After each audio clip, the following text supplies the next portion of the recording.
We've had a very busy 2 or 3 days. It's been very positive. Things are happening that haven't happened in our government for a long time. The other night, as you know, we had a vote on border security, and I think we want to discuss this just for a second. But the House of Representatives voted 217 to 185, approving strong border security and the money necessary to take care of the barrier, wall, or steel slats, whatever you want to call it. It's all the same. It was a tremendous evening for the Republicans, to be honest with you, because the level of spirit, the level of happiness.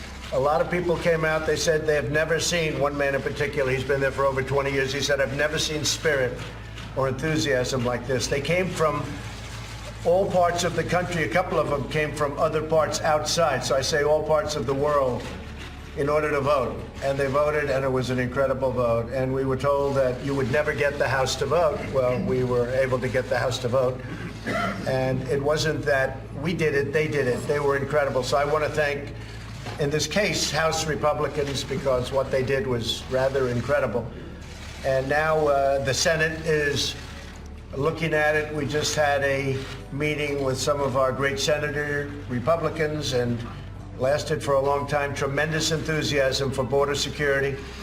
And I think I can speak for them very strongly when I say they want to see something happen on border security. They want the security of safety. They want safety for our country. Drugs are pouring in, and we've done an incredible job considering we have no barrier. But drugs are pouring into our country. Human trafficking is at the all-time worst in history because of the internet. And the human trafficking problem is a problem that has gone on through the ages, but it's never been worse because of the internet all over the world. This isn't the United States, this is all over the world. So we need border security. And the Republicans in the Senate, as you know, are taking it up today. And it's really up to the Democrats, totally up to the Democrats as to whether or not we have a shutdown. It's possible that we'll have a shutdown. I would say the chances are probably very good because I don't think Democrats care so much about maybe this issue, but this is a very big issue. It's an issue of crime. It's an issue of safety. It's an issue of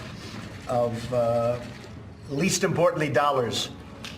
Spend $285 billion a year on illegal immigration. We have to finally do it. The wall will pay for itself on a monthly basis. I mean, literally every month it pays for itself. So we're talking about small amounts of money. Think of it, we approved, and we got good Democrat support. Military last year, $700 billion. Recently, $716 billion for the military. And here we're talking about $5 billion. So it's a tiny fraction, but unfortunately, they've devoted their lives to making sure it doesn't happen. And that wasn't for what should happen, that was for political reasons. So we are going to be working very hard to get something passed in the Senate. There's a very good chance it won't get passed. It's up to the Democrats. So it's really the Democrat shutdown, because we've done our thing. When Nancy Pelosi said you'll never get the votes in the House, we got them, and we got them by a big margin, 217 to 185. So now it's up to the Democrats as to whether or not we have a shutdown tonight. I hope we don't, but we're totally prepared for a very long shutdown. And this is our only chance that we'll ever have, in our opinion, because of the world and the way it breaks out, to get great border security. Ronald Reagan tried many years ago, got a note from a member of his family, many years ago tried to get a wall. And he fought for a long time during his entire term, and he was never able to get a wall. And I consider him to be a great president. He knew what he was doing. We are going to, one way or the other, we're going to get a wall, we're going to get a barrier, we're going to get anything you want to name it. You can name it anything you want. But we cannot let what's been going on in this country over the last 10 years, we just can't let it happen. Let's bring in Louisiana Congressman Steve Scalise. I am not awake yet. House Majority Whip. Thank you very much for talking to us. All right, so first of all, let's just talk about the Democrats, how hard they will push against this. Because as we know, Senators Nancy Pelosi, Chuck Schumer, they have made it clear they are not funding this wall under no circumstances, which explains why the president this morning on Twitter has called for a nuclear option to ram border wall funding through the Senate. Here's his tweet, basically calling on the Senate to change the rules so Republicans can pass through the bill, writing, Mitch, use the nuclear option and get it done. Our country is counting on you. Is Mitch McConnell going to push this through? Well, Julie, good morning. First of all, I think some of those same Democrats that you're saying that are saying there's no way they'll get it passed, they were the same people that were saying there was no way we would get it passed in the House last night. So I think there's something really important about the weight of the American people pushing on this issue and President Trump continuing to fight to keep America safe. And that's really what this fight is about. Chuck Schumer voted to have a wall years ago. So this isn't about whether or not we should keep America safe. Some of those Democrats that you're talking about just don't want to see President Trump get a win. And the American people see through this. They want a secure border. They elected President Trump in large part because of his promise to keep this country safe. Let's follow through on it. Let's see them put the votes up or at least start negotiating. Last night, with the huge vote we put up, 217 to 185 in the House, we gave President Trump tremendous leverage in this negotiation to keep America safe. So the Department of Homeland Security, I want to talk about the funding. If they were to get the $5.7 billion, Homeland Security estimates this border wall would cost about $21 billion. There was an MIT study a few months ago that estimated the cost could actually double that. So even if the $5.7 billion did pass, where does the remaining $15 billion come from?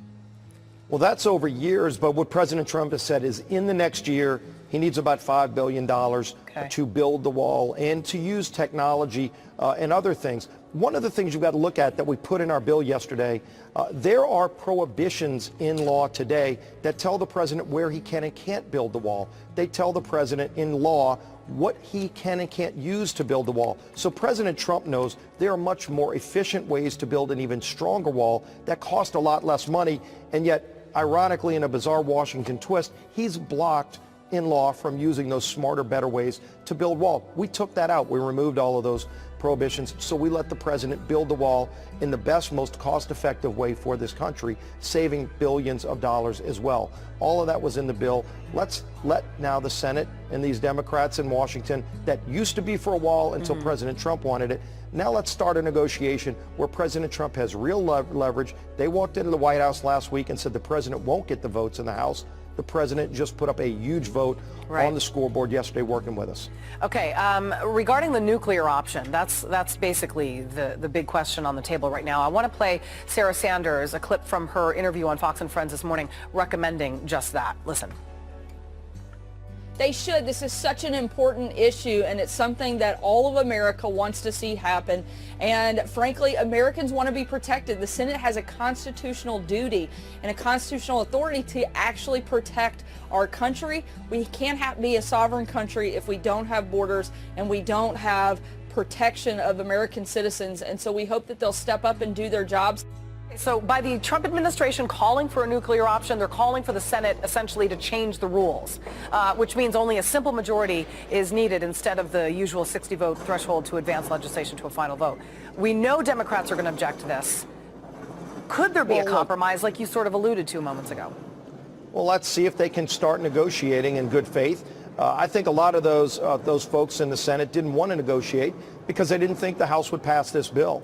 But now we've done that. They are going to have to confront this issue that the rest of the country's already been recognizing Washington needs to confront. We've got problems at our border. We're a generous nation on immigration. But look, every day, the Department of Homeland Security stops really bad people from coming over, bringing drugs into our country, human trafficking. Last year, ICE agents alone saved over 900 kids from human trafficking in this country, things that are happening at the border. We need to keep it safe. Let's have a real negotiation. Now President Trump has even more leverage in that negotiation because the House proved we can get it done. Let's see the Senate figure out every tool they have to go and try to figure out how to get this done as well, get that bill on the president's desk. There have been studies that walls work. You talk about, children being illegally crossed across the border and trafficked, and that is why, one of the many reasons why this wall is needed, according to the Trump administration. But there's also another bump in the road, and that's the hundreds of miles that are privately owned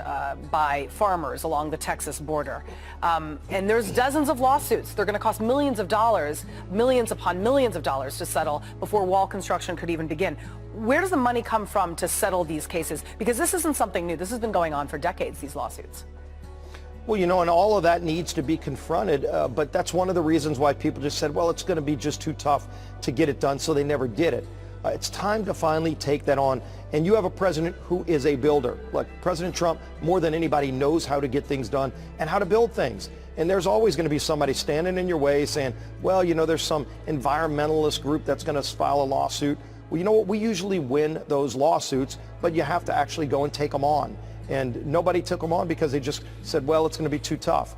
We've got a tough president now who's saying, I'm going to stand up for this country and keeping America safe. And this is a fight worth having. Yeah. We need to have this fight for the future of our country. So the president says that the Democrats want to shut down. The Democrats say the president wants to shut down. A note to the Democrats that if a partial government shutdown happens, that's bad, right? Then you've got the potential of presidential veto or the failure of the House and the Senate to pass the same bill would actually mean that hundreds of thousands, and this is something that's not being spoken about enough, hundreds of thousands of federal employees, including Border Patrol, FBI, DEA agents, and TSA officers, would have to continue to work over the Christmas holiday without pay, while hundreds of thousands of other federal workers would be furloughed. That is something the Democrats need to listen to.